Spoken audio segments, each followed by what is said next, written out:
Spune-ne care este mașina principală, care este principalul utilaj pe care l-ați adus în târg să-l prezentați aici la Brașov.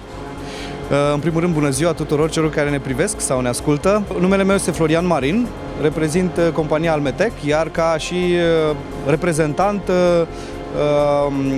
dorim să promovăm în România produsele companiei EMCO, Hurco, Heller, Sanan și Röders ca principali furnizori ai noștri.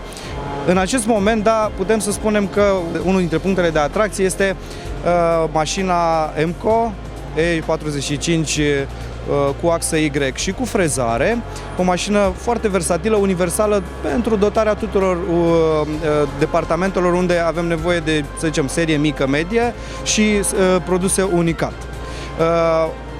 Piesele pe care le realizăm au o structură destul de la o structură simplă până la o structură complicată, unde se folosesc strategii de prelucrare deosebit de simple sau deosebit de complicate.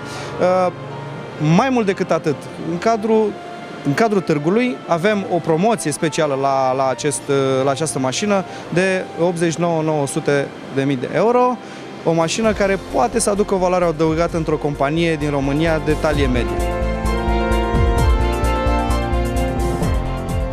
În afară de partea de strunjire, partea de frezare, putem să folosim axa Y pentru zona asta sau putem să folosim axa C și axa Y, dar aici suntem limitați și nu putem folosi decât axa Y. Nu putem face frezare pe o mașină de genul ăsta fără axa Y așa.